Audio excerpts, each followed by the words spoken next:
3 ଅକ୍ଟୋବରରୁ ଧନୁରାଶି ମାନଙ୍କର ଜୀବନର ଭାଗ୍ୟ ବଦଳିବାକୁ ଯାଉଛି। ଚାଲନ୍ତୁ ଜାଣିବା କ'ଣ କାରଣ ବୁଧ ରାଶି ପରିବର୍ତ୍ତନ କରି ତୁଳା ରାଶିରେ ପ୍ରବେଶ କରୁଛନ୍ତି। ତୁଳା ରାଶି ବୁଧଙ୍କର ମିତ୍ର ରାଶି ଅଟେ ଓ ଆପଣମାନଙ୍କର ଏକାଦଶ ଭାବରେ ଗୋଚର କରିବେ। ତ ବୁଧଙ୍କର ଏହି ଗୋଚର ଆପଣମାନଙ୍କୁ ଶାନଦାର ରେଜଲ୍ଟ ଦେବ, କାରଣ ଆପଣଙ୍କ 11 ହାଉସ୍କୁ ଟ୍ରାନଜିଟ୍ କରିବେ ବୁଧ ଦେବ। ତ 11 ହାଉସ୍ ଲାଭର ହୋଇଥାଏ। କୌଣସି କ୍ଷେତ୍ରରେ ଆପଣଙ୍କୁ ବହୁତ କିଛି ଲାଭ ଦେଇପାରିବେ। ଧନୁ ରାଶି ଉପରେ ବୁଧ ଗ୍ରହର ଆର୍ଥିକ ଲାଭ ହେବ।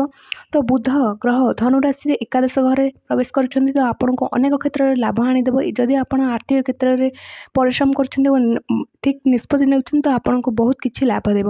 ଏହି ସମୟରେ ଇନକମ୍ର ନୂଆ ସ୍ରୋତ ଖୋଲିବ, ନୂଆ ଆଇଡ଼ିଆ ଆପଣଙ୍କୁ ମିଳିପାରେ ଓ ତେଣୁ ଏହି ସମୟରେ ଆପଣଙ୍କୁ ଦ୍ୱିଗୁଣିତ ପରିଶ୍ରମ କରିବାକୁ ପଡ଼ିବ ଓ ପ୍ରତିଫଳ ମଧ୍ୟ ଆପଣ ଶାନଦାର ପାଇବେ। ତେଣୁ ଟାଇମ୍ ୱେଷ୍ଟ କରନ୍ତୁନି। ଏହି ସମୟରେ ଆପଣ ଅଳସ୍ୟକୁ ତ୍ୟାଗ କରନ୍ତୁ, ନିଜ କାର୍ଯ୍ୟ କ୍ଷେତ୍ରରେ ଫୋକସ୍ କରନ୍ତୁ।